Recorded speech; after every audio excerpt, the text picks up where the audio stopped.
एक शाम मैंने यीशु मसीह को अपने हृदय में आमंत्रित किया।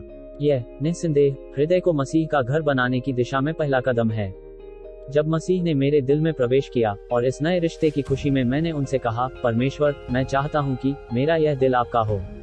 मैं चाहता हूं कि आप यहां बस जाएं और घर पर पूरी तरह से रहें। मुझे आपको अपने आसपास दिखाने दें और मैं आपको घर की विभिन्न विशेषताओं से परिचित कराता हूं, ताकि आप अधिक आराम से रह सकें और हम एक साथ संगति कर सकें। पहला कमरा अध्ययन था या पुस्तकालय। आइए इसे मन का पुस्तकालय कहते हैं। मसीह ने मेरे साथ प्रवेश किया और किताबों की अलमारी में चारों ओर देखा, मेज पर पत्रिकाएं, दीवारों पर चित्र। जैसे ही मैंने उनकी निगाहों का अनुसरण किया, मैं असहज हो गया। हैरानी की बात यह है कि मुझे पहले इस बारे में बुरा नहीं लगा था, लेकिन अब जब वे वहां थे तो इन चीजों को देखकर मुझे शर्म आ रही थी। मैं उनकी ओर मुड़ा और कहा, परमेश्वर, मुझे पता है कि इस कमरे में परिवर्तन की जरूरत है। क्या आप इसे वह बनाने में मेरी मदद करेंगे जो इसे होना चाहिए? मेरे हर विचार को अपने वश में करने के लिए? खुशी से मैं आपकी मदद करूंगा। सबसे पहले उन सभी चीजों को लें जो आप पढ़ रहे हैं और देख रहे हैं, जो मददगार नहीं है, शुद्ध नहीं है, अच्छी नहीं है और सच नहीं है, और उन्हें बाहर फेंक दो। पुस्तकालय को बाइबल की किताबें से भरें और उस पर दिन रात ध्यान करें। पुस्तकालय से हम भोजन कक्ष में गए, भूख और इच्छाओं के भोजन के कमरे में।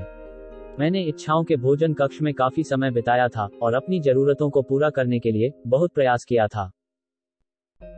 मसीह ने मेरे साथ मेज पर बैठकर पूछा, रात के खाने के मेनू में क्या है? मैंने कहा, मेरे पसंदीदा व्यंजन, पैसा, शैक्षणिक डिग्री और स्टॉक, समाचार पत्रों में प्रसिद्धि और भाग्य के लेख साइड डिश के रूप में यही चीजें थीं जो मुझे पसंद थीं। मुझे लगता है कि किसी विशेष वस्तु में मौलिक रूप से कुछ भी गलत नहीं था, लेकिन यह वह भोजन नहीं था जो एक वास्तविक ईसाई के जीवन को संतुष्ट करे।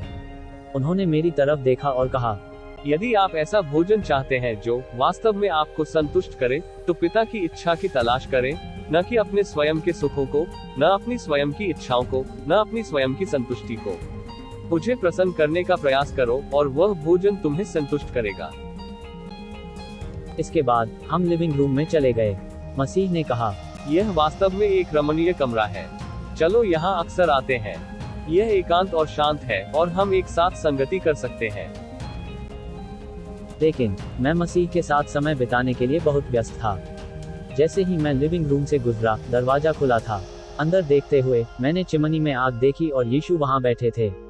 मसीह ने कहा, याद रखो, मैं आपसे प्यार करता हूँ। मैंने तुम्हें बड़ी कीमत पर छुड़ाया है। मैं आपकी संगति को महत्व देता हूँ। आगे मसीह ने पूछा, क्या आपके घर में वर्करूम है? नीचे मेरे दिल के घर के तहखाने में मेरे पास एक कार्यक्षेत्र और कुछ उपकरण थे।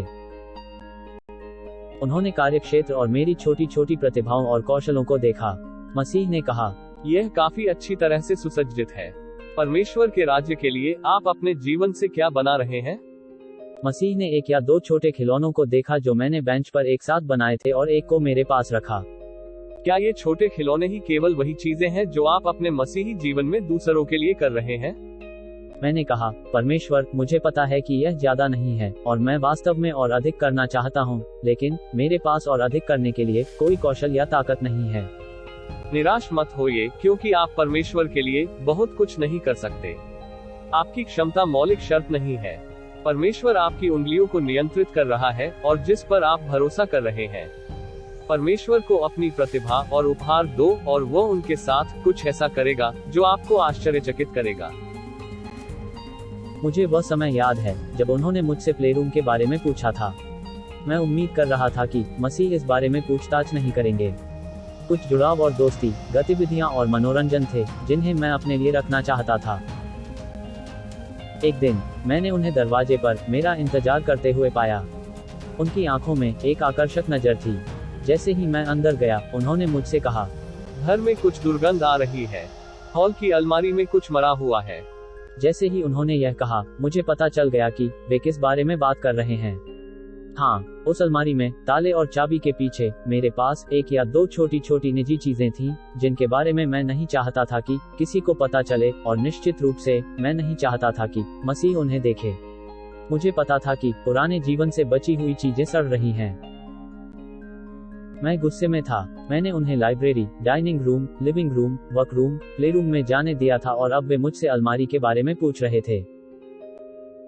अनिच्छा से मैंने उन्हें चाबियां दी और उन्होंने अलमारी को साफ किया और उसे रंग दिया, उसे ठीक कर दिया, यह सब एक पल में कर दिया। ओह, क्या जीत और मुक्ति मेरे जीवन से उस मृत चीज को निकालने के लिए। स्वच्छ हृदय और आज्ञाकारी जीवन बनाए रखने की कोशिश में मैं बहुत थका हुआ था। तो मैंने उनसे एक सवाल पूछा, परमेश्वर, क्या आप पूरे घर की जिम्मेदारी ले लेंगे और इसे मेरे साथ संचालित करेंगे, जैसे आपने उस अलमारी की तरह किया था? क्या आप मेरे दिल को साफ रखने की जिम्मेदारी लेंगे? उन्होंने उस दिन मेरी जिंदगी अपने हाथों में ले ली और मैं आपको अपना वचन दे सकता हूँ, ईसाई जीवन जीने का इससे बेहतर तरीका कोई नहीं हो सकता। वे जानते हैं कि इसे कैसे आकार में रखना है। मैं प्रार्थना करता हूँ कि मसीह आपके दिल में बस जाए।